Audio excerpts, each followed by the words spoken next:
when there is a persistent mitochondrial, quote unquote, poison, like heavy usage of substances, could be heavy usage of alcohol, could be heavy usage of marijuana or some other form, but that also includes mitochondrial poisons like heavy usage of ultra processed foods that are driving insulin resistance and are driving poor metabolic health. The first step in the process is obviously limiting and reducing those inputs, right? Walk us through that process. Obviously, we're talking about alcohol, marijuana, but that's in the grand scheme of all the different levers that make our mitochondria either healthy or worse off. So what are the different levers that are out there that you look at? If the first one is reducing alcohol, reducing marijuana, potentially cutting it out, getting somebody in a right treatment program, if there's an addiction component that's there, what are the next things that you look at? So the biggest ones that I'm going to look at in terms of treatment strategies are the basic lifestyle medicine interventions. And that includes diet, exercise or movement, sleep, as we've talked about, managing substance use. It also includes stress reduction or relaxation if needed. And it also includes connection and relationships. So those are the basics. And the way I think about it is that those are the basic ingredients for human health. And if a human being is not healthy, it's best to start with those basic ingredients and figure out, is something missing? Is something too much, too little? Like, what's happening here? And obviously, the devil is sometimes in the details, especially with diet. I'm just going to say that up front. So many people ask me, so what is the one diet that I should do, Dr. Palmer, to cure whatever I've got? Like, I really don't have a one size fits all diet for all human beings with all different health conditions. I just don't. It's not that I'm trying to be stingy. It's not that I'm holding out. It's not that I'm trying to be mean. It's that different humans are different. Some people are allergic to nuts. Nuts can be a really healthful kind of food to include in your diet if that's something you like. But if you're allergic to them, no. Some people are allergic to gluten and could have very horrible reactions to gluten. Other people can tolerate it. Some people really want to be more plant-based, more vegetarian or vegan.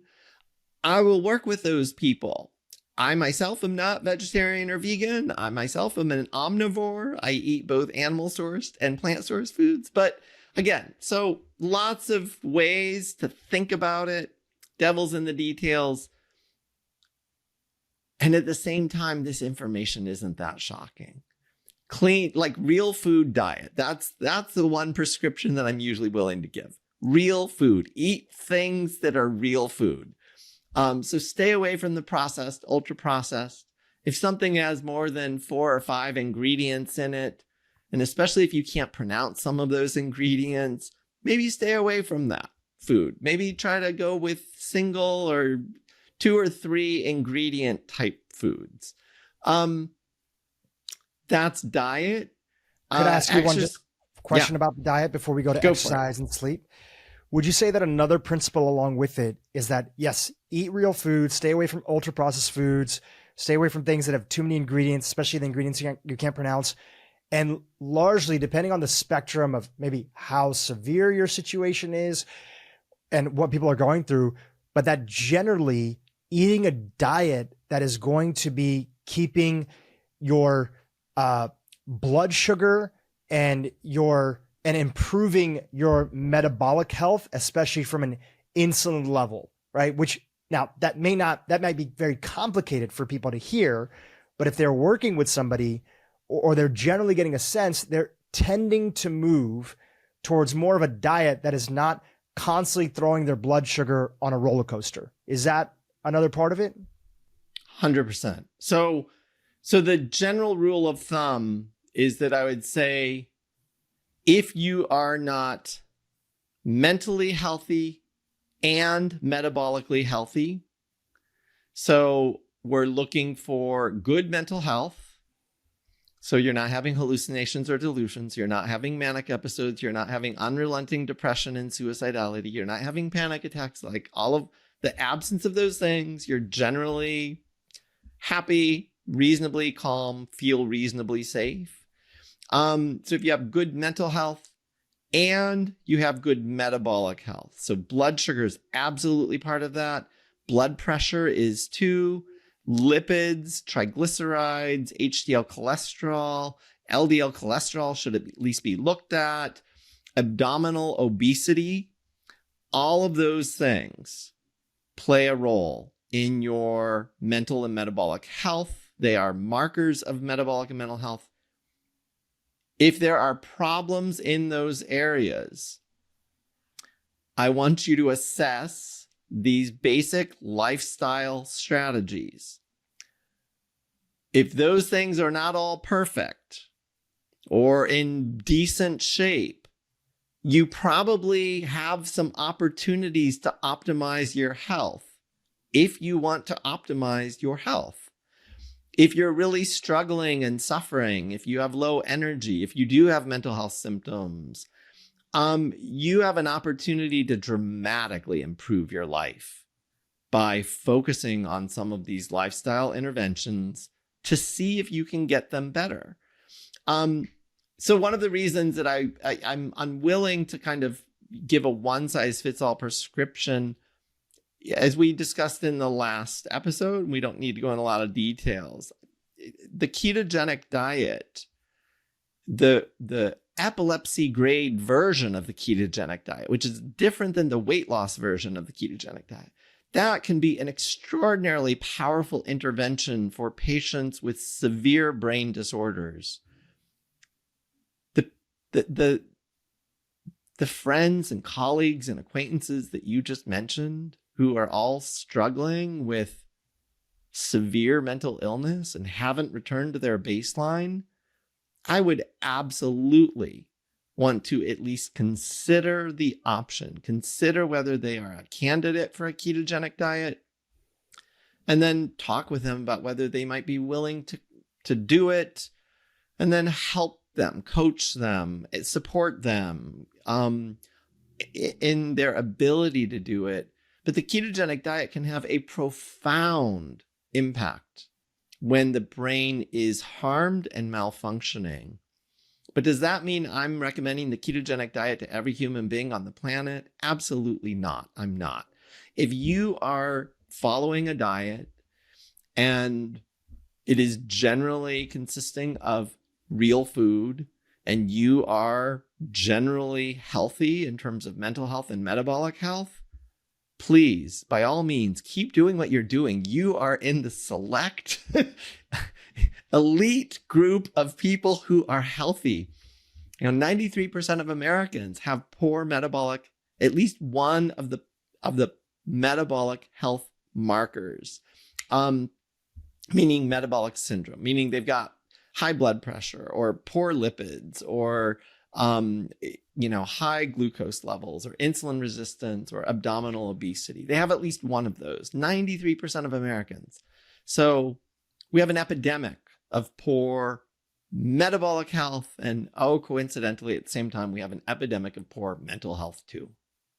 I interrupted you while you were going through the different levers that you have as a psychiatrist who understands and came up with this brain energy theory to help patients move in the right direction. And you started off with diet, and you shared something, again, very powerful that I want to reiterate, is that diet there's no one size fits all, and yet the core pillars and themes around diet is something that truly everybody can embrace. So you can embrace the core pillars and themes regardless of who you are, and then you might need to contextualize it. There's been individuals that have come on this podcast who were in a very severe mental health situation. Hannah Warren, who's written on your website previously, shared her story of her psychotic episodes and her alcohol abuse disorder that she was facing, as well as not sleeping and a few other things that were there. Somebody like her, she shared that she had to be very strict because she was dealing with a lot. Then there's other individuals, many people. I love your Twitter, your X, and you're always retweeting stories and testimonials for people. If anybody wants inspiration or is looking for guidance in this space, I would highly recommend they follow you on x.com. We'll link to it in the show notes. You've shared stories of people who simply tweak their diet a little bit, increase their exercise, dialed in their sleep, which are the next things that we're going to get into, and felt a significant improvement in their mood in a way that they had never anticipated that they would feel. And I love seeing all those examples. So it's almost in a way, the sicker you are, sometimes the stricter you have to be. And then the less sicker you are and the less issues you're dealing with, the more flexibility that there might be that's there. And it could be your diet is pretty good, but there's a few other areas to dial in. So let's walk through those few other areas you were dialing in. I think the next one you were planning on going into was exercise. So exercise, everybody already knows. Yeah, exercise is good for you. And you have to start somewhere. So if you're already exercising, you may actually have optimized your health as much as possible through exercise. So if you are exercising at least 3 or 4 days a week for at least 30 minutes a day and doing moderate to high intensity exercises, I'm not sure that what I'm going to say necessarily applies to you. You may actually be getting close to the maximal benefit of exercise for yourself. There's a fallacy that doing more is going to be better, and actually you can actually overdo exercise. So doing more, people who exercise excessively actually have been found to have reduced lifespan. They can sometimes be at higher risk for health conditions, like even heart attacks, believe it or not, because exercise is a stress. Exercise takes energy and calories. And we actually have some hardcore cell biology data to suggest that low to moderate levels of exercise are really, really good for your mitochondria. They will improve mitochondrial function, improve the production of new healthy mitochondria so that your cells are more resilient, have better, more healthy mitochondria. But if you over-exercise, it actually can harm and impair your mitochondrial health. You can overdo it. So I just point that out. So if you are somebody who doesn't exercise at all, start low, go slow. Start with something that you can do. Take a walk. Take a walk around the block after dinner. Like, that's a great place to start, right after dinner. Help digest your food. It might get you to stop eating, because a lot of times people like to snack and have desserts and then turn on the television after they eat dinner. And whenever you're watching, if you're just sitting watching television, everybody wants a snack. and so nobody just wants to sit there and just watch. You got to be eating something while you're watching, because that's the way to relax. Or you're drinking something like alcohol, or you're smoking some weed to wind down at the end of a stressful day. So usually when people are sitting on a comfortable sofa or lounge chair, whatever they've got, watching television at the end of a hard day, usually some bad habits are happening at the same time. So instead, go for a walk around the block and just get things moving. If nothing else, even if you then go sit down and watch TV and start snacking, at least you didn't do that for 15 extra minutes. You got a little bit of a walk in instead. If you're already doing that, if you're already walking, you want to work your way up. The 2 types of exercise I would most promote for mitochondrial health, the best evidence that we have. So one is strength training. So muscle is muscle-centric medicine. We've all heard that. So So the more muscle you have, the more mitochondria you have. And muscle is an endocrine organ. And actually, mitochondria are playing a powerful role in a lot of those endocrine functions from your muscle cells. So, so if you grow your muscle size, you will grow mitochondria, and because they have to support those larger muscles. And then that serves as a sink for blood glucose. That helps maintain glucose levels and insulin signaling. And it's good to be strong. It's good to be strong. So in order to do that, you just need to stress your muscles. You really need to, you don't need to do a lot, but you need to do enough. Ideally, if you're trying to grow muscles, you want to go to failure. So you want to just do a heavy enough weight that you can do anywhere between 8 and 20 reps, but you're going to do enough reps until you literally cannot do another one. They don't have to be jerky movements. You don't have to super load your weight. You can avoid injuries, especially if you're older like me. You can avoid injuries, take it slow, but you just want to take it slow to the point of muscle failure. And then as long as you eat enough protein after that and some calories to sustain muscle growth, you will likely build muscle and you'll have more muscle, and that will be good for your metabolic and mental health. The other type of exercise that I highly recommend is zone 2 cardio. We've got the best evidence for that. So zone 2 cardio is where you're doing cardio, moderate intensity. You can probably still talk while you're doing it. But that is pretty good for improving mitochondrial health. So if you want to mix it up, a few times a week, you're doing some muscle strength training. A few times a week, you're doing some zone 2 cardio. That would be a pretty optimal exercise plan. And if I could just add something to that, in both the case of zone 2 cardio, which obviously links into if people want to formally measure their capacity for aerobic endurance, they could get like VO2 max testing. It's pretty intricate. The test itself sometimes can be a little bit challenging for people. It's not always available. And there's obviously different proxies that are out there. But the most important thing to know, we've had on individuals like Andy Galpin on the podcast, an expert in this area, is that the most significant return on investment is when people who are in the, let's say, 0 to 10 percentile of cardio health and lung capacity as measured by VO2 max.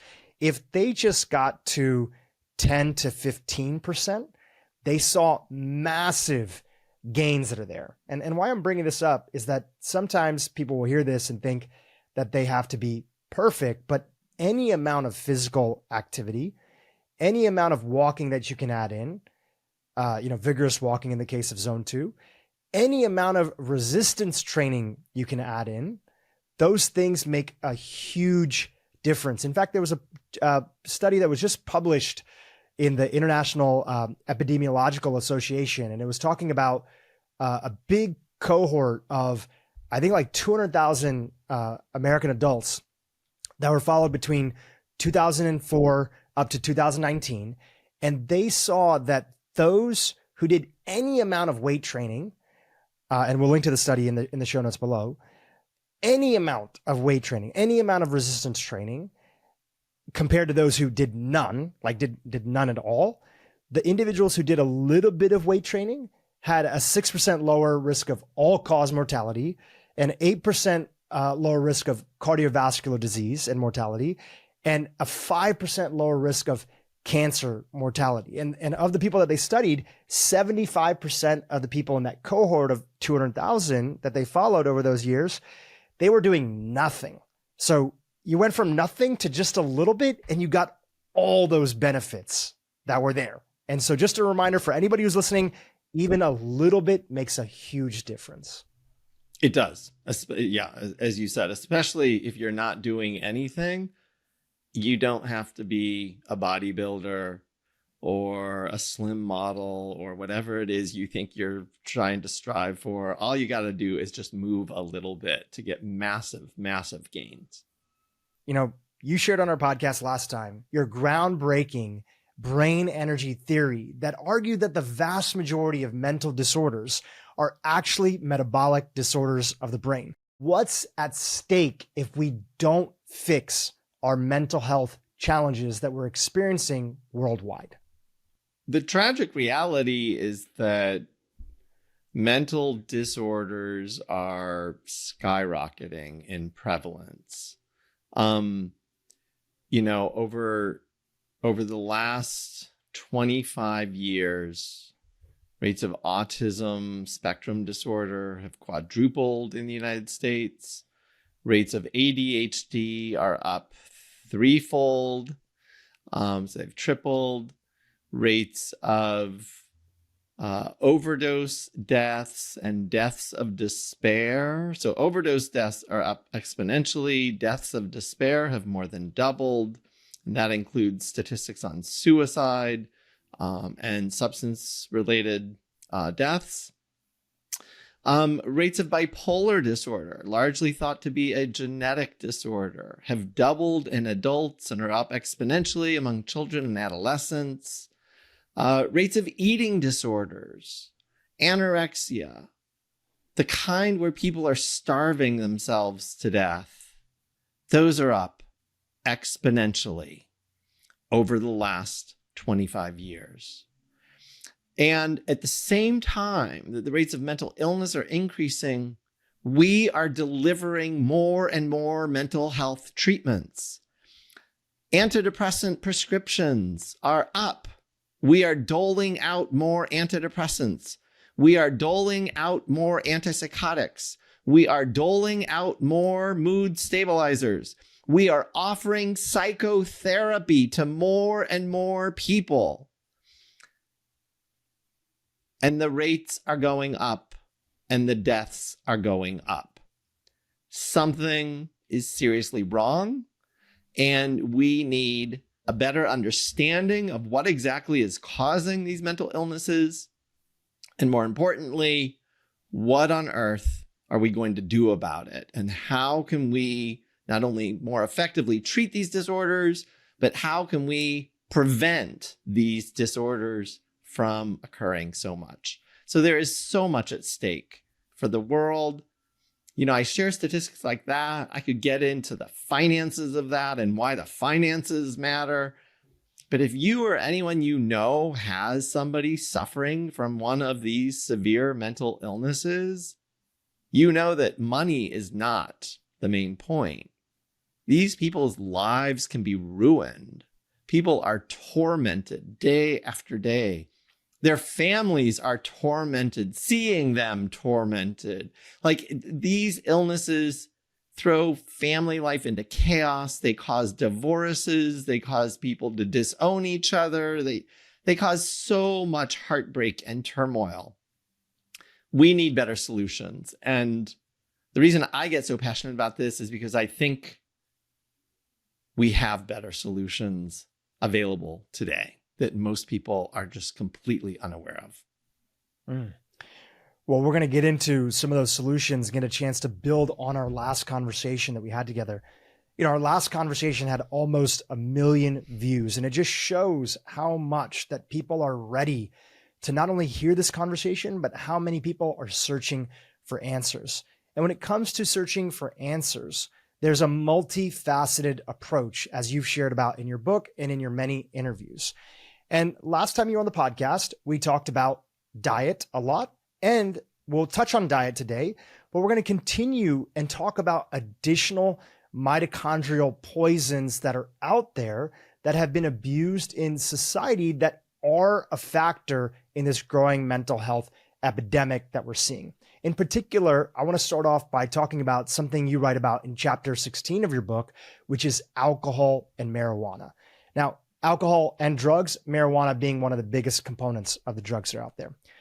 When it comes to alcohol and marijuana specifically, what are those two substances doing to our mitochondria, and why are they so concerning for you when you talk about avoiding this mental health epidemic that we're going through right now?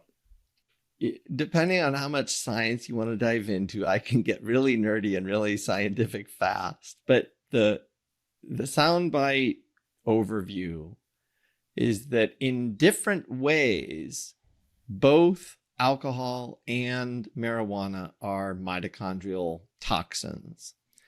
They affect different neurotransmitter systems. They impact different cells in different ways. So yes, all of those things are still true.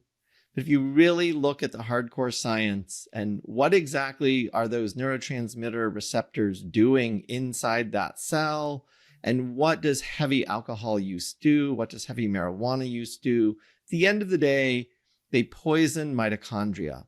And if you use those substances excessively, you can end up developing a whole wide variety of both physical and mental health conditions. That's the easy soundbite. Happy to dive into more details or science, depending on how much you want. Let's dive into it a little bit further, because there is this movement here in America and increasingly around the world where when it comes to marijuana, weed specifically, you're seeing a growing increase of people, especially young people, consuming these, drugs. And there's also a societal level of encouraging, essentially decriminalization, and as a byproduct of that, states that are making these products legal. Obviously there's a lot of benefits to the decriminalization component, and that's a separate conversation. But does any part of you feel worried that you see more people every day, especially young people, not only smoking marijuana, but using higher and higher and more consistent levels as part of their daily life? Yeah, it's hard as a psychiatrist to not be concerned about those trends. So as you just pointed out, for anybody who questions it, we have pretty good data that overall, over the last, many decades now, that people who grow marijuana, sell marijuana, are increasingly breeding different strains of marijuana so that they have higher levels of THC in them. So the marijuana that most people are smoking or using today is not necessarily the same marijuana that people were using 30 years ago. And unfortunately, there is another molecule, CBD, that tends to counteract some of the harmful effects of THC, and those levels are actually going down in these new strains. So CBD levels are going down, THC is going up. If you want to feel high from marijuana, that's precisely what you want. You want more THC, and you don't really care about anything else. You just want more THC. So the reality is that one of the most complicated things about this conversation is that there are millions of people who will swear on a Bible that marijuana really helps them. Marijuana was life-saving for them or life-changing for them. Marijuana is the only thing that stops their anxiety. Marijuana helps them calm down. Marijuana does this, that, the other. Marijuana helps them sleep. Marijuana helps their chronic pain. In extreme cases, marijuana stops seizures. And the reality is that most of those claims on a short-term basis are in fact true. Marijuana does all of those things because marijuana is suppressing mitochondrial function. And that means marijuana is slowing brain function. And if you have an overactive anxiety portion of your brain, slowing that down or stopping that can feel amazing. If you are having a seizure, let's take an extreme example, a child or an adult with treatment-resistant epilepsy, they're having a seizure. That's hyperexcitable brain, overactive brain. Slowing that down can actually be life-saving in some situations. So in the short run, marijuana can produce tremendous benefits for people. And they remember those benefits, and then they become convinced this is a good thing for me, and I'm going to use it every day, and I'm going to live happily ever after. The problem is that you don't want to suppress brain function on a regular basis over and over again. If you start suppressing brain function, and more importantly, if you start suppressing mitochondrial function over and over again, those brain cells, the mitochondria, can become impaired, damaged, or reduced. However you want to think about it, but basically you're making those brain cells weaker. It would be like not using your muscles on a regular basis. They will shrink a little bit. We have good evidence that people who smoke a lot of marijuana, their brains are actually shrinking.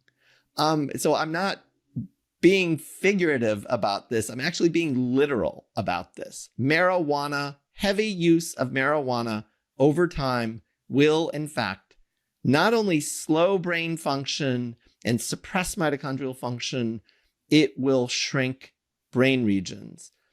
In people who are vulnerable, that can set off a whole cascade of neuropsychiatric disorders. So people who smoke marijuana regularly are more likely to develop subsequent anxiety disorders. People who smoke marijuana regularly are about 4 times more likely to develop something like schizophrenia. That's not a diagnosis you really want, and that's not a diagnosis you want to take the chance of getting. Now, 4 times the rate of an illness that only occurs in 1% of the population is still only 4% of the population. So what does that really mean? That means the overwhelming majority of people who smoke marijuana are not going to get schizophrenia. So I want to be clear. I'm not saying that like everybody who smokes regularly is going to get schizophrenia. I want to be clear about that. But suppressing brain function is a rule of thumb. If you are trying to live your best life, you actually want your best brain. And suppressing your brain function is not going to give you your best brain. It is going to give you a chillaxed, impaired brain, or potentially a damaged brain that results in a crippling illness like schizophrenia, or maybe something more mild like just panic disorder or anxiety or depression or other things. So as a rule of thumb, yes, I'm very concerned about trends of more and more young people in particular, because their brains are vulnerable and they just have so much more of life to live. So that means they've got a lot more years to be smoking, and that means they've got a lot more years to end up harming their brain. You know, part of the reason that I and so many families that I know are so interested in this conversation and appreciate you talking about it honestly, and the honesty is that, yes, there may be some short-term benefits, but at what expense? And is there a better way to get some of those benefits that people are looking at without sacrificing the long-term damage of our mitochondria? So that's the honest truth. And the reason that we're so appreciative is that I personally, in my own network, have 4 to 5 individuals that have had schizophrenia or something that seems to be similar, because when individuals go through this process, it can be very difficult to diagnose them, to even get them to get treatment in the first place. And these are people that previously had not shown any signs of having anything severe in their mental health. These are individuals that largely were functioning citizens of society were young, very promising, had jobs, were, providing for themselves and often in cases their family. And in every instance with these individuals, and I realize I'm coming into this conversation with a bias, where they were smoking heavy, which I want to dig into that in a second of what that means, but often multiple times a day, with, especially for the men, out of the 5, there's, mostly men and there's 1 woman that I know as well, strains that seem to have higher and higher amounts of THC. Not only does it seem that their brain had broken in a way that they were completely unrecognizable as themselves, their families often could not get them treatment. In one case, one individual ended up homeless here in Los Angeles, but they've never been able to get back to who they were. And again, a big part of that is that it's very difficult to get these individuals treatments. They're adults. Often, sometimes they might be better. Sometimes they might get worse. And that's why so many families wrote to me after your first episode to ask me to go a little bit deeper into this topic, because most people actually don't know the facts that you shared, that it's not for them super clear that marijuana is shrinking their brain. That's why I feel so scared about this for many people, especially young people who actually don't know that it's that damaging to their brain and body. So I just wanted to share that with you there. Have you seen, with the brain energy theory and all the practitioners that are out there that are now starting to get educated about all the different ways that the mitochondria can say ouch and get damaged, marijuana, alcohol being one way, overuse of them, but diet, sleep, other factors you talked about on our last episode. Have you seen families or individuals get better who seem to have gotten completely worse from heavy marijuana usage? Have you seen hope and people get better through following the brain energy theory and the repair process that would ensue? Yes, absolutely. I, as a psychiatrist, I have seen countless cases like you just described. So again, I'm biased. I'm a psychiatrist. So people come to me when they're not in good shape. I'm not seeing all the people who are smoking and are fine. They don't come to psychiatrists. So my bias is that I see the patients who aren't doing well. But this theme with marijuana in particular has played out countless times for me. I had one patient who had bipolar disorder and was using every drug under the sun, opioids, alcohol, stimulants, cocaine, everything. He could tolerate those other medicines, but every time he smoked marijuana, he would get psychotic and paranoid. And I mean, that just gives you a flavor. And I'm not trying to say that marijuana is more dangerous than opioids. It's a lot easier to die from opioids than it is from marijuana. Let me be clear about that. But for this particular patient, he could use low doses of opioids and not have as catastrophic consequences as what marijuana did to him. So what I'm saying is that some people are particularly sensitive or vulnerable to the harmful effects of marijuana. But one of the patients that actually went to a conference and spoke with me, she went to a public conference, shared her story openly. She had a history of substance use, including marijuana and opioids and other substances, had developed schizoaffective disorder. It became chronic and unrelenting. She became disabled from it.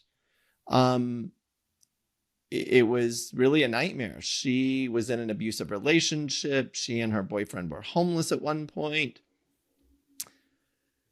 And she went on a ketogenic diet. We got her to stop using opioids. We used medication-assisted therapy for a while. She's now off that medication-assisted therapy, doing phenomenally well. She's off all of the drugs of abuse. Other than smoking, she still smokes a little bit. But her illness is in full remission. Full remission. She's in graduate school, getting straight A's, top student, is in a healthy, good, new relationship, has a new home. Like, people would not recognize her compared to when she was ill. And what her story and numerous others tell me is that although we often see people with schizophrenia as having irreparably damaged brains, and a lot of clinicians think about it in that way, they think that these people's brains are damaged forever and that there's no hope of recovery. What I am here to tell you is that that may not always be true. And what I really believe is that that mostly isn't true for most people.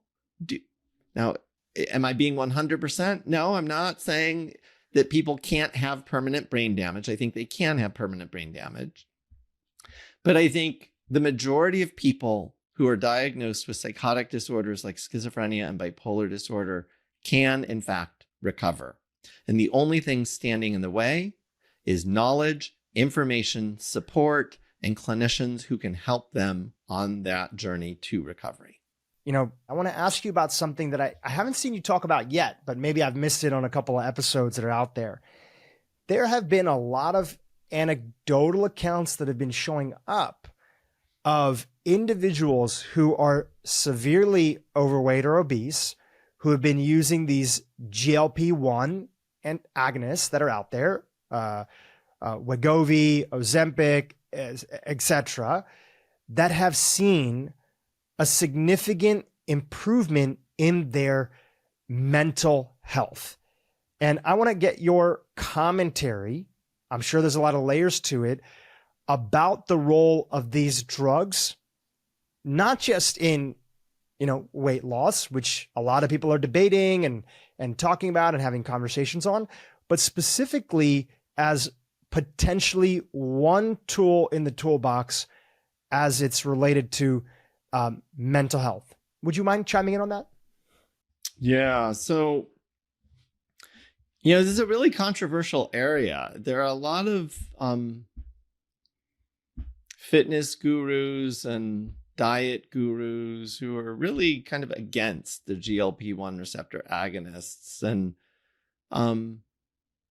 for a wide range of reasons, there are some people who express concerns about, people might be losing more muscle than fat, or maybe a higher percentage of muscle when they're losing weight from these medications. And those concerns are there. Those concerns are true. And I want to just be the first to say, I have gotten patients with schizophrenia to lose 160 pounds and keep it off for 7 years without any medication assistance.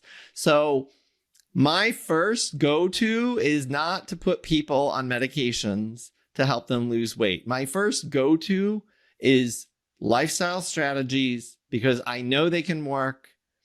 And if I can get patients with schizophrenia to do it, guess what? You can probably do it too. And it's nothing, I'm not trying to disparage or put down people with schizophrenia, but that is a pretty profound disorder that comes with heavy medication burden, that causes weight gain, that causes sedation, that causes cognitive impairment. And so they really are in a disadvantage when it comes to weight loss. That's just a fact. And I am a champion for people with schizophrenia. So I just want to put that out there. If the way I said that turned you off or made you feel like I'm putting people with schizophrenia down, I'm not. I'm a champion for them. And if they can do it, you can do it too. With that said, so the FDA and the European Union have raised concerns about anecdotal case reports of people saying they went on weight loss drugs like Wegovy and other Ozempic, and they developed suicidal thinking. And so since that time, so these are a handful of case reports. Obviously, there's a concern that, well, maybe that's just the tip of the iceberg, and maybe this is a really concerning area. There's been one meta-analysis that I saw that looked at patients with type 2 diabetes who used GLP-1 receptor agonists versus something else, some other medication to treat their type 2 diabetes. And they looked at the signal for both depression and suicidal thinking.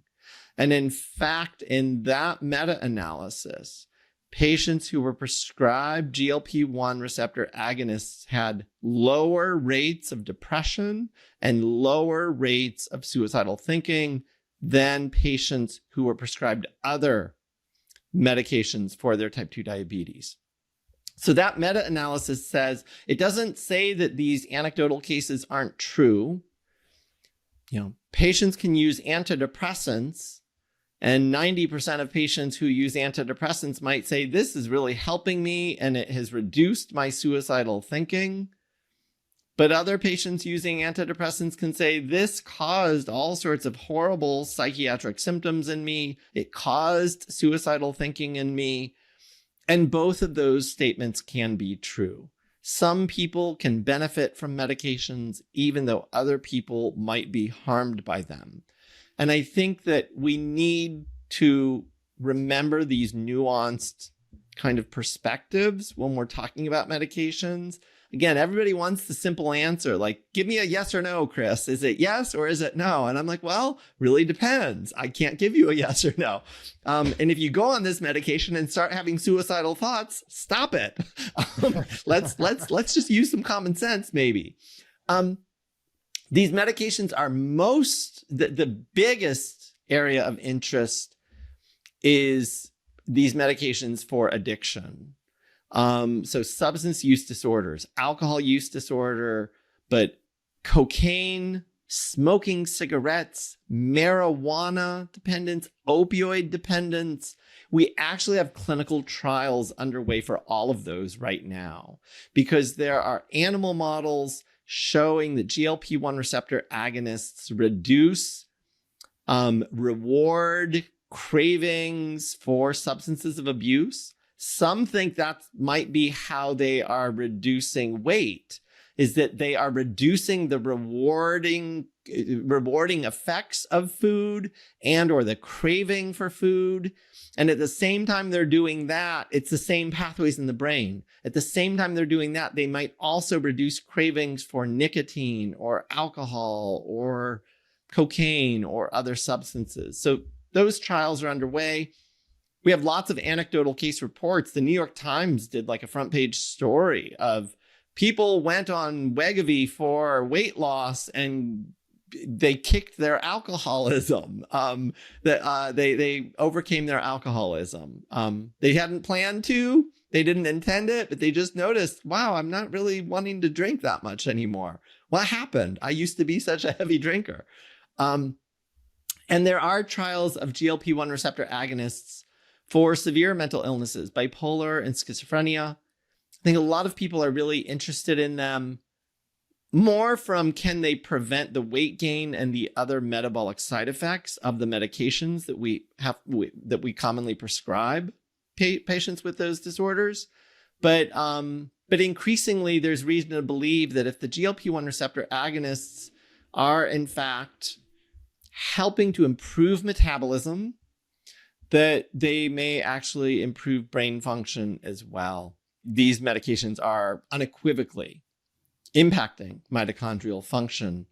And that might be a way to help us understand, why would one medication treat type 2 diabetes and weight loss and cardiovascular disease and all of these different mental illnesses? There are trials underway for Alzheimer's disease, GLP-1 receptor agonists to prevent Alzheimer's disease or potentially slow it. Why would one medication do all of those things? Brain energy ties all of those things together. and says that they are all metabolic and or mitochondrial related.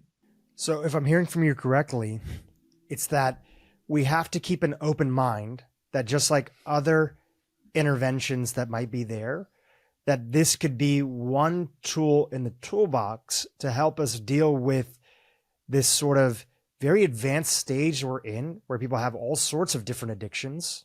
Could be traditional drugs, alcohol, substances. But of course, the number one addiction is the sort of processed food movement that's out there. And if the appropriate dosing, along with all the other lifestyle factors that you encourage, and many of the people that come on this podcast encourage, resistance training, eating healthy, etc., are incorporated, then maybe these medications, which are peptides, these peptides, if they can help people in that direction across this whole landscape, we should be keeping an open mind. We don't want to throw them out completely, and yet we also don't want to have a society that thinks that they're the magic pill for everything without these lifestyle interventions. Is that an accurate description of how you feel? 100%, especially that last one. So it's not that people get to inject themselves with GLP-1 receptor agonists and then go out and eat bags of Doritos and drink milkshakes and all of that. So the GLP-1 receptor agonists are definitely a tool in the toolbox. I don't think it's fair to anyone to say that we should not use them ever. Again, my bias as a clinician is I have one patient on them prescribed by his endocrinologist for his type 2 diabetes.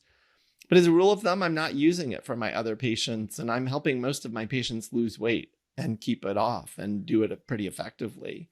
So I'm not a huge fan of jumping out and putting everybody on GLP-1 receptor agonists, but I also don't want to stand in the way of people having access to them. And if they don't have the support or education, or if they feel like they've tried to do the work and it's just, they're not capable of it, it's too hard, they're too stressed, it just isn't working out for them. If these medications, if these peptides can give them the edge they need to start making progress, I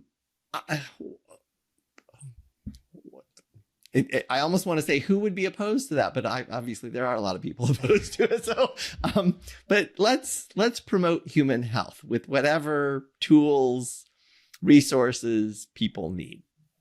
Yeah, I would say that I'll go on record and say, I've asked a few different people about this question to get their honest thoughts about it. I came in initially when I had heard about this, and I felt very much my wellness bias, which is, oh, wait for the other shoe to drop. Is this another, Vioxx or some sort of other thing where we find all these hidden issues that were covered up by clinical trials or hidden? And as I started to go into it further and talk to more practitioners who actually were using, in some cases, microdosing of these items or super low doses of them combined with lifestyle factors. I've been reading the book Magic Pill by the journalist whose name I'm blanking. I'll put in the show notes.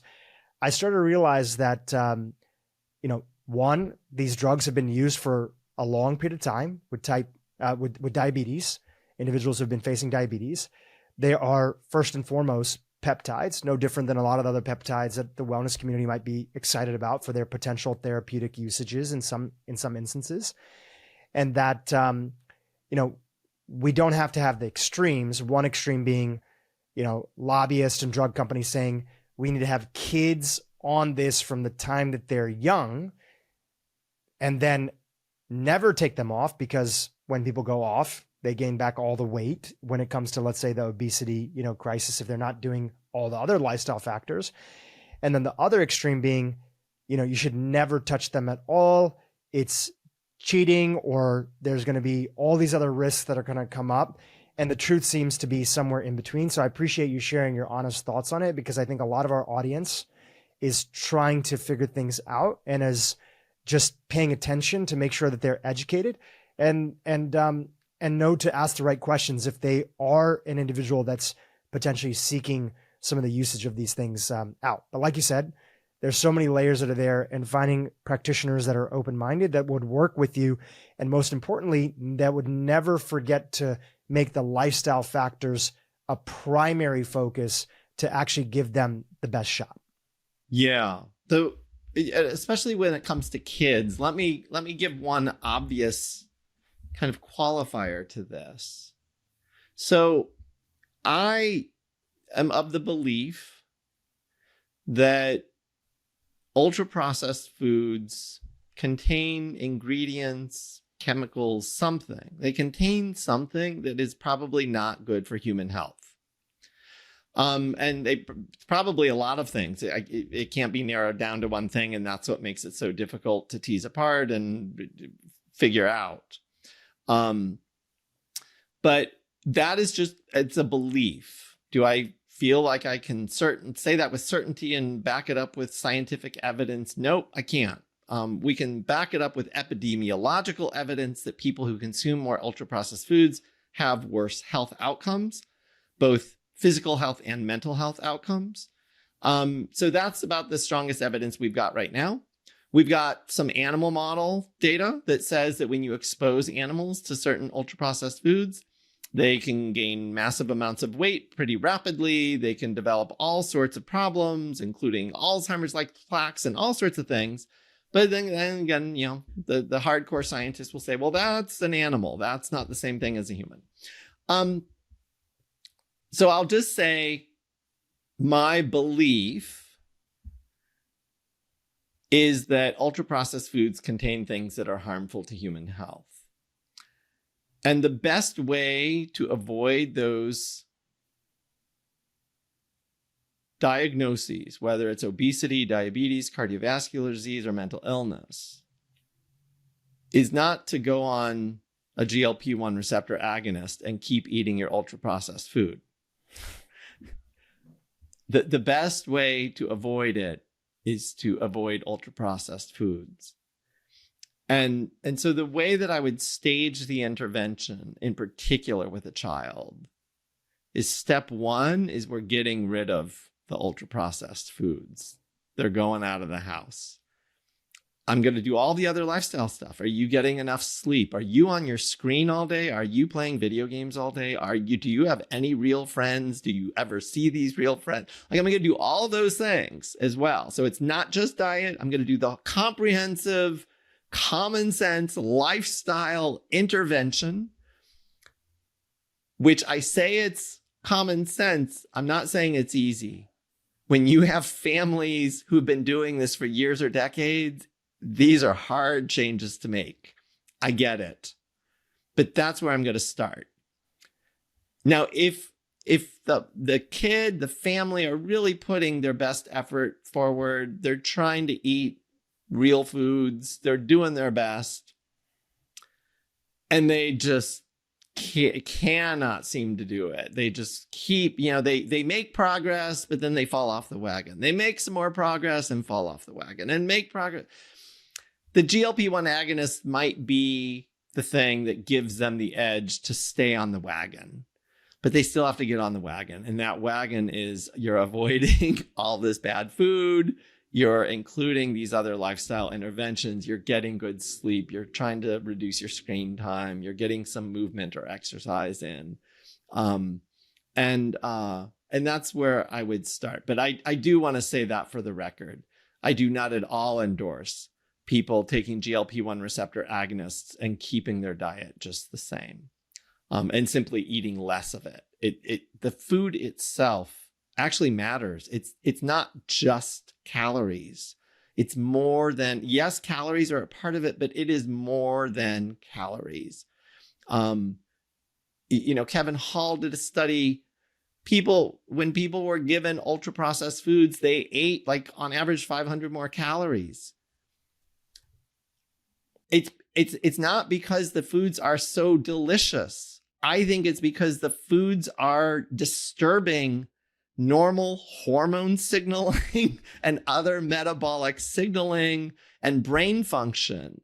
It is throwing off your appetite set point, your satiety set point, It is throwing those things off.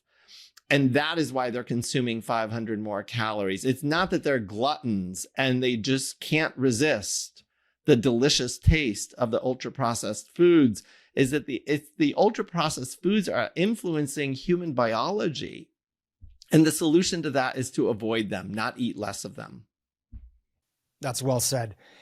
And in this conversation, I feel like the thing that often gets missed is just the will that societies can have to encourage change in the right direction, especially when it comes to kids.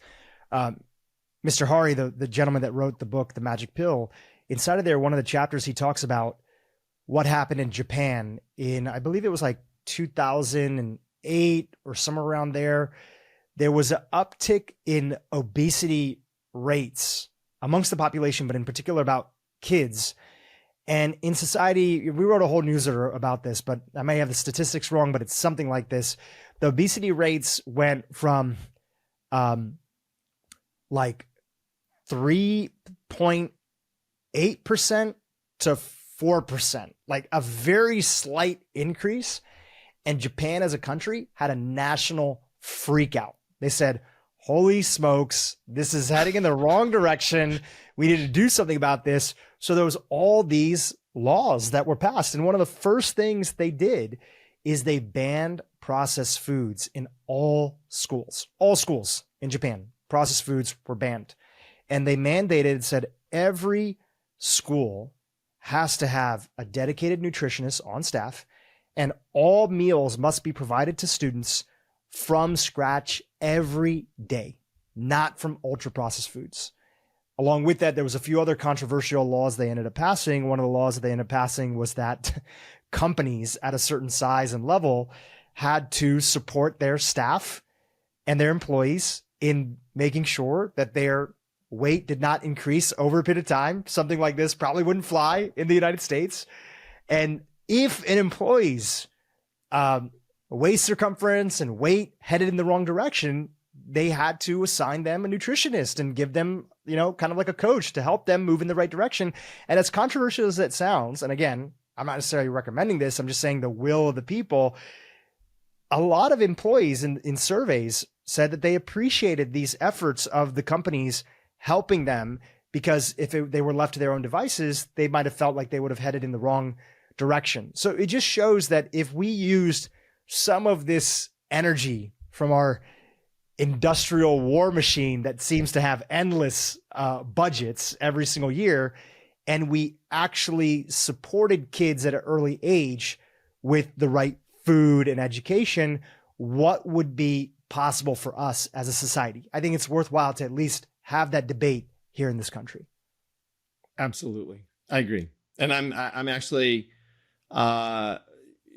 friends with a few people who have been doing that. Robert Lustig has supported a nonprofit organization called Eat Real, which is actually focused on getting real whole foods in school lunches and school programs across the country. And they're making a dent. They're actually getting it done. There's the Shaw Family Foundation here in Boston got all of the Boston inner city schools to go from processed foods to made from scratch real whole food lunches. They hired a chef. They did a documentary. And it's pretty impressive the way they managed that. It turns out that schools actually do have the option of purchasing real whole food. They usually just don't, because it's like one or two extra steps. You mean we actually have to cook that as opposed to put it in the microwave and heat it up? Wow, that's two extra steps, and we don't have time for that. Well, they went out of their way to figure out a way for the school lunch programs to have enough staff to be able to do those one or two extra steps and make real food. So although these feel like monumental problems and it feels like we're all pushing this big boulder uphill and we'll never get there, people are making progress. There are real things that we can do, and to change this kind of tide. It doesn't have to be this constant downward trajectory for human health. I want to read a tweet that you had that a lot of people retweeted that were out there, just so fitting for this topic. And you wrote, what we eat affects the brain even when we're young. Someday we'll look back in disbelief at how this obvious statement was met with skepticism by many mental health professionals. What's fueling this skepticism that's still there for some of these most basic common sense statements that we all know to be true? So I put out that tweet because when I say what we eat impacts our brain, most people will say, well, yeah, of course. How could it not? That's obvious. Tell me something I don't know, Chris. And yet, when people go to a mental health professional, whether it's a psychiatrist, a psychologist, a social worker, therapist, a counselor, therapist, well over 9 times out of 10, those mental health professionals don't even ask you about diet or exercise or nutrition and vitamins and possible vitamin deficiencies. And when most, there's been kind of a fledgling nutritional psychiatry movement for decades, with psychiatrists and neuroscientists trying to get the mental health profession to take seriously that diet can actually play a role in something like depression or anxiety. And by and large, that's been met with tremendous skepticism. Diet doesn't play a role in that. Linus Pauling, some consider him kind of the father of functional medicine, really proposed that vitamin nutrient deficiencies might be a core root cause of mental disorders. And for the most part, most mental health professionals think that is either laughable or those are just extraordinarily rare cases, Chris. Those are really rare cases, and the majority of people don't have vitamin or nutrient deficiencies, and that has nothing to do with schizophrenia or bipolar or ADHD or autism. That these are brain disorders, these are neurodevelopmental disorders, these are chemical imbalances, these are genetic. These are built into the genes of the human genome. They are inheritable. They must be genetic. And stop blaming diet. Diet's not going to do anything. And that is really where we're still at as a field right now. Everything that I just said, most psychiatrists, mental health professionals would say, yeah, that pretty much sums it up, Chris. Sounds like you got your head on your shoulders and you at least get it. So I think that some of the ways that I want people to think about it, I want them to think about it in much more complex, nuanced ways. I want them to think about what impact does food have on inflammatory biomarkers? Because inflammatory biomarkers are causing inflammation. That's what they do. And when inflammation occurs in the brain, it can cause the brain to malfunction and result in symptoms of neuropsychiatric disorders. When I talk to them about that, then they start to get it. And when I say, the food we eat can actually cause inflammation, they'll often say, well, it's hard to disagree with that. I guess maybe that's true. And well, that inflammation might be affecting the brain. I never thought about it that way. And nobody's ever said it that way. So I feel like the science is there. We have the science. We have the evidence.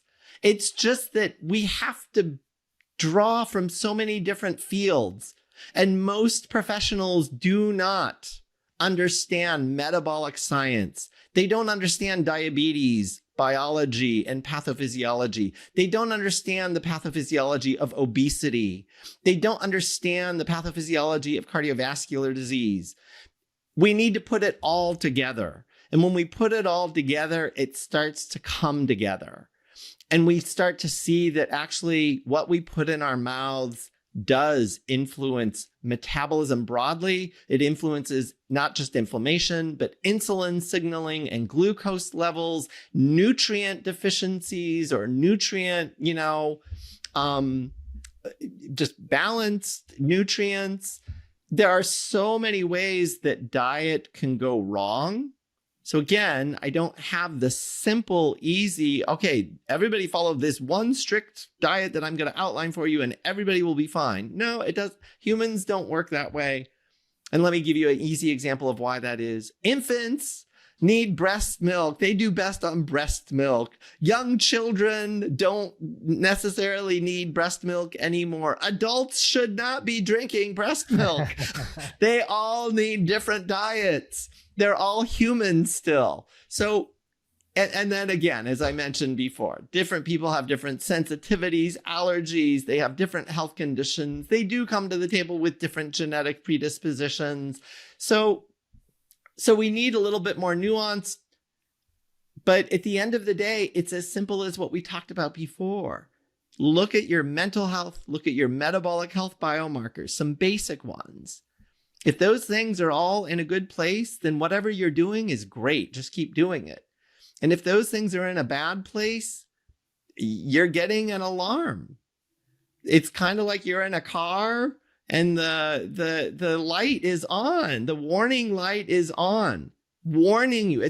Your body is trying to warn you. Danger, danger. Something you're doing is not good for human health. Pay attention to that warning light. Do something about it. Figure out what is wrong and fix it. It's usually not rocket science. It usually isn't. And usually common sense lifestyle strategies will solve the problem for most people. At the beginning of this episode, I asked you what's at stake. If we don't get to the root of this, and if we're not paying attention to this movement that brain energy is a huge part of. And you talked about the increasing statistics of people suffering, increased rates of autism spectrum diagnoses, severe mental health issues like depression, schizophrenia, etc. And to go one step further, there's this troubling, limited and very early movement, but very troubling, of individuals who feel that they've gotten the message from their healthcare practitioner that this disease, which is part of their identity, has not gotten better. And often in these situations, you might have a young person who feels like, I cannot go on living like this. And in particular, there's been a few very viral stories, one that you wrote about on Twitter and how it broke your heart, about a young woman in, I believe, in Europe, and how she felt that no medication was making a difference and had sought out for essentially the support of state-assisted suicide, euthanasia. And I wanted to get a chance for you to just talk about this. Again, I want to share with our audience that these accounts are limited, but do seem like they might be having an uptick of young, individuals in particular. In this case, this woman had kids who are seeking out to end their life because they feel like there's not a chance of them getting better. Can you chat about this? Yeah, it's it's, as you said, some will argue it's a small issue right now. There aren't that many people dying. I'm actually really concerned about what message this sends and what the precedent means and how much do we let this grow to its full capacity. So right now it's primarily, this is mostly happening in the Netherlands, where they have legalized assisted dying or euthanasia for patients with mental illness. And there have been, increasingly news outlets, the Free Press, the Telegraph just the other day published an article highlighting some of the cases and what it means. And, there was a woman who, I think she was 29, who self-identified as autistic and then potentially also had depression, anxiety, a personality disorder. And the Free Press did a story on her before she died. And she's dead now. And she's dead through medical assisted euthanasia. The Telegraph in the UK, this story talked about how this might be coming to the UK. A 17-year-old, I can't vouch for the truthfulness of this, but I hope they didn't publish it if it wasn't true. A 17-year-old girl with borderline personality disorder was put to death. That is an outrage as far as I'm concerned. A 17-year-old? My God, what are we doing? And then this woman that you described, who's a mother of 2 young children. The 2 young children don't even know she's planning on assisted suicide. She's being told, try one more psychiatric pill, and if that doesn't work, then we will give you euthanasia. The heartbreak, I will declare my bias up front, and then I'm going to go into a lot of nuance. But as a rule of thumb, I have hope for people with mental illness. I think they can get better. I think it is a travesty that we are giving up on them. I think it is a travesty. It is unconscionable. I believe it is unethical that we are killing them. And even if it's at their request, we are helping them die. And so now the nuance of this discussion. There is no doubt mental illnesses can torment people.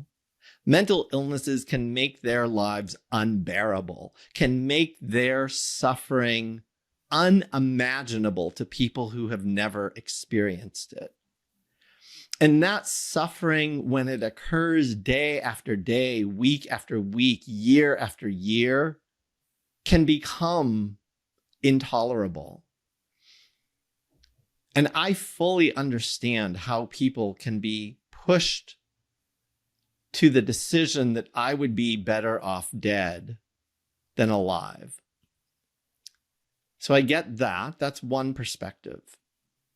A second perspective, though, is that the illnesses themselves, depression in particular, but also substance use disorders, schizophrenia, all sorts of others, the illnesses themselves can make people lose all hope, can make people feel suicidal.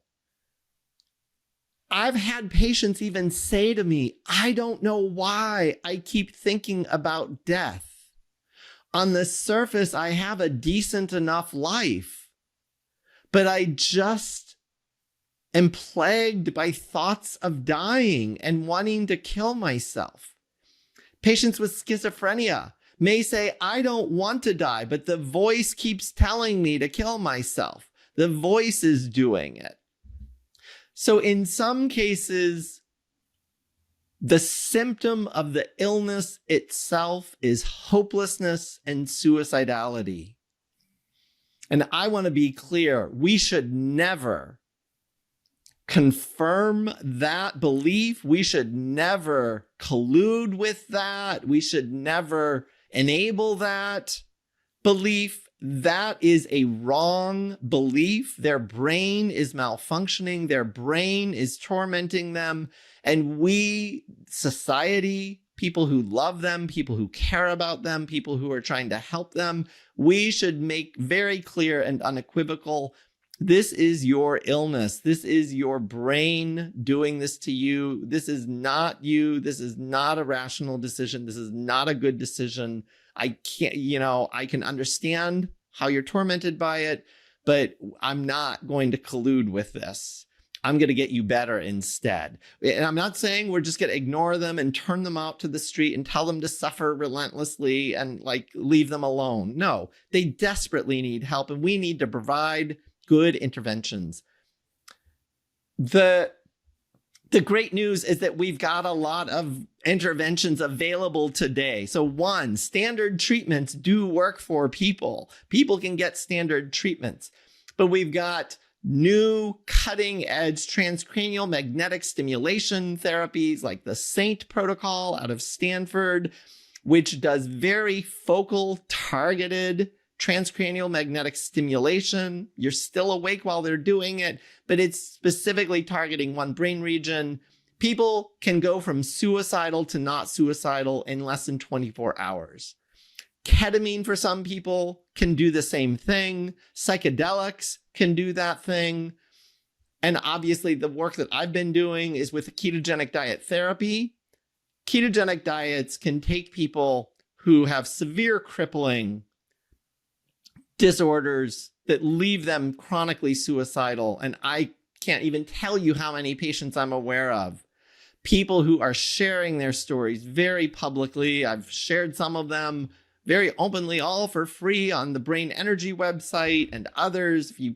If you do follow me on Twitter or X, these people are out there. They're out there talking, sharing their stories. Just tweet me and I'll summon them to share their stories with you. They are vocal and passionate because they know I was in that hell. I was trapped in that place. I was trapped in that desperate place. And I found my way out through ketogenic diet therapy, and I want to help others get out of that hellhole too. I want to help them get out. So when we as society instead say, yeah, we've got limited resources. You're just a mentally ill person anyway. You haven't worked in years. You're on disability. You're in and out of hospitals. You're kind of a burden to society. Oh, you want to die? Oh, we could sign you up for that. We'll make that easy. We'll make sure the job gets done. We don't want you to go wing it because you'll probably fail. Most people who attempt suicide don't actually succeed in committing suicide or completing suicide. So we'll go ahead and make sure it gets done right. And make sure you're dead.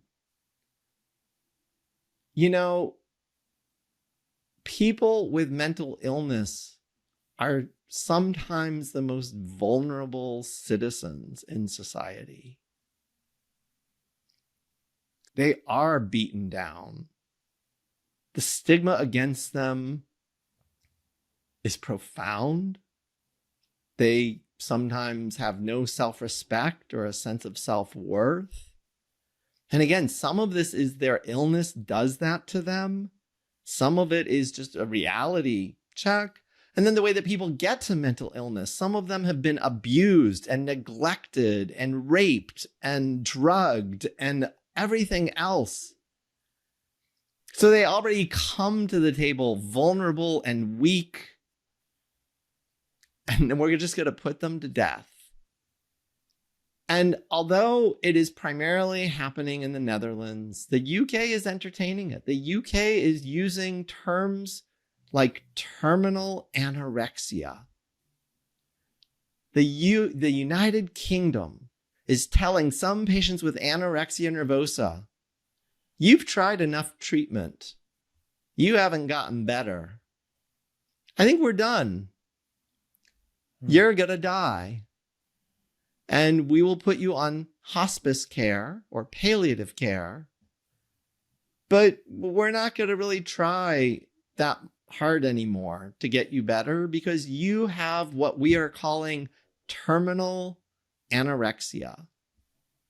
Canada has passed the law saying that they are going to start offering assisted dying to patients with mental illness.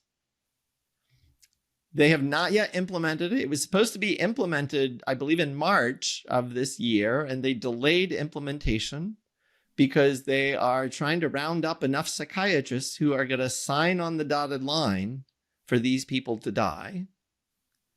But I guess once they get enough psychiatrists who are willing to do that, then they're going to start offering assisted dying. And the concern is that I have so many concerns, but to put them in a nutshell, the big concerns on my part. One, people with mental illness are discriminated against. They are vulnerable. They are often weak and disenfranchised. Two, they often don't have access to decent mental health care.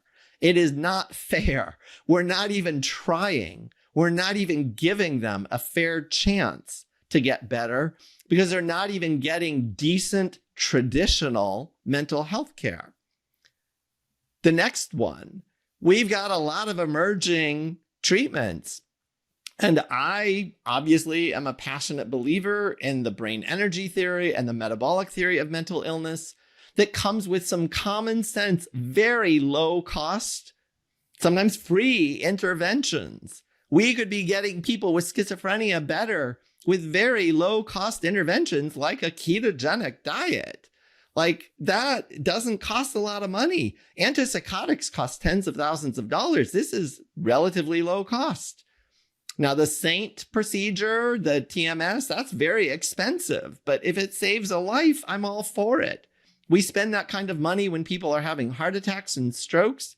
Why shouldn't we spend that money, that same amount of money, to save someone's life who's got crippling depression with suicidality? Why shouldn't we?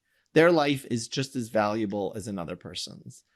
And then finally, as I've said over and over, but I just want to, how do we tease apart the true rational decision to want to end one's life from a mental illness, from a symptom, an irrational, maybe even delusional thought that I want to be dead? How do we distinguish those two things in people who are mentally ill? It's not easy. And that means we're colluding with the illness. The illness is trying to take their life and we're going along with it. How unconscionable is that?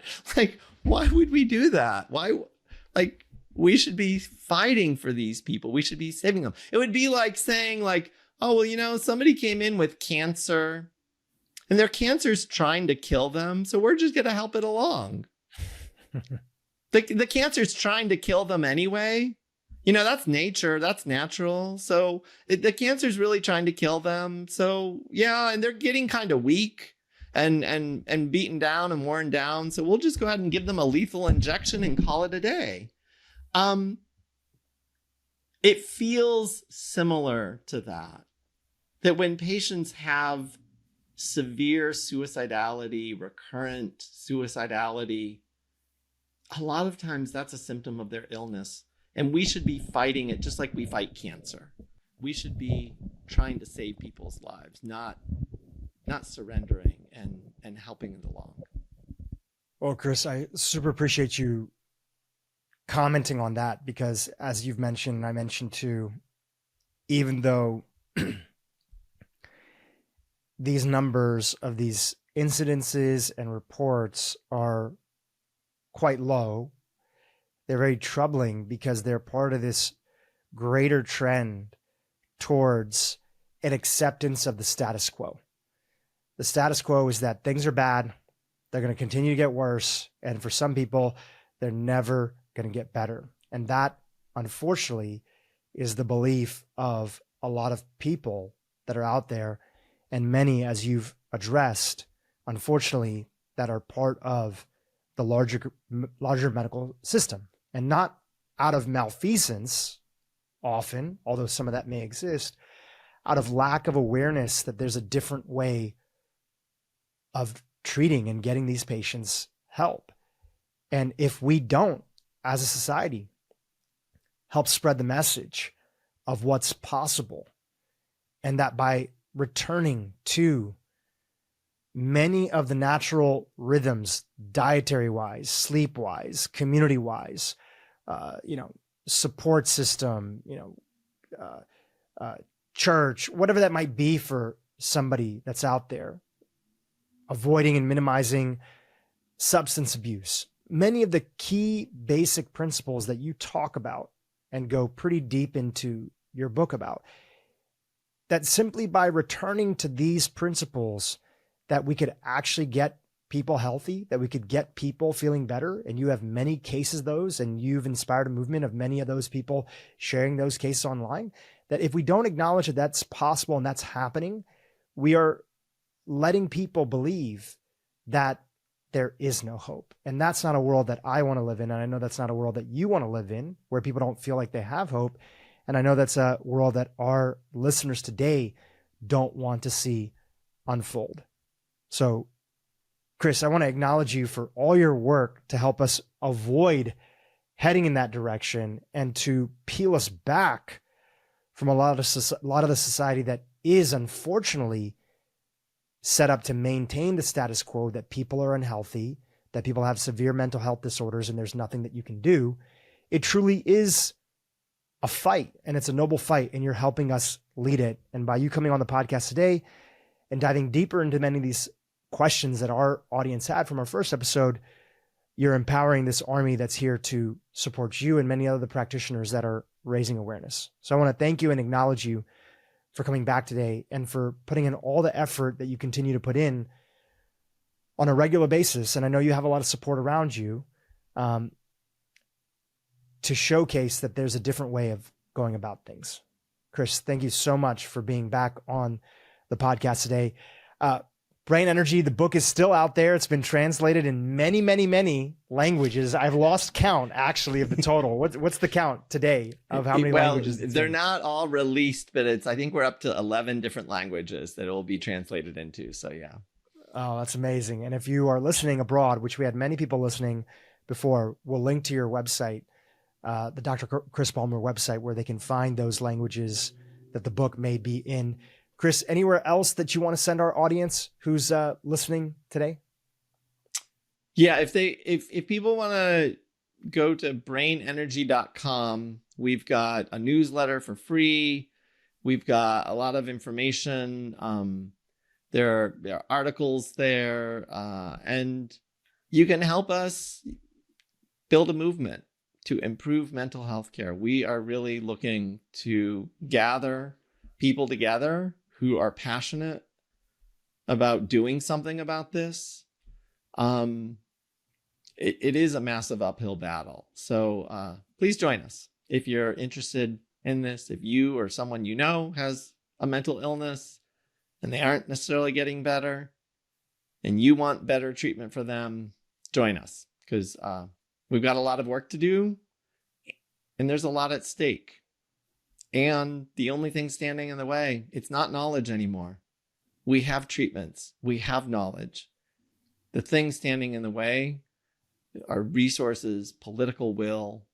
That if we had more resources for treatment, for education, for research, we could advance this field so rapidly.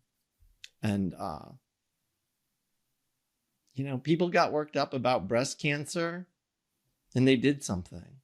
They marched. They went to fundraisers, and they made progress. People got worked up about HIV, AIDS. They did something. They marched. They started a movement, and they made tremendous progress. They took what was a life kind of ending illness, guaranteed death sentence, essentially, to now a chronic illness that is treatable, that patients can take medications. And we need a mental health movement. We need people marching in the streets, calling legislators, calling insurance companies, demanding action, because the only thing standing in the way are people speaking out. And if more people speak out, we can get this done. So thank you, Dhru, for having me on. Thank you for the opportunity to share my passion. And I get so worked up, I know, but I really do care about these people, and I am one of these people, and family members are these people. So I don't mean to say these people. I'm part of these people, but that's why I get so worked up too. I couldn't think of a better reason to get worked up, and I'm so thankful that you do get worked up and that you're willing to share your story and push forward this movement. Dr. Chris Boehmer, thank you so much for coming back on the podcast. Thanks, Dhru. Hey, YouTube, if you enjoyed what you just saw, keep watching for more great content on how to improve your brain and your life. Once people understand the science of this, it starts to connect the dots of mental illness and all of the factors that we've known for decades play a role in mental disorders.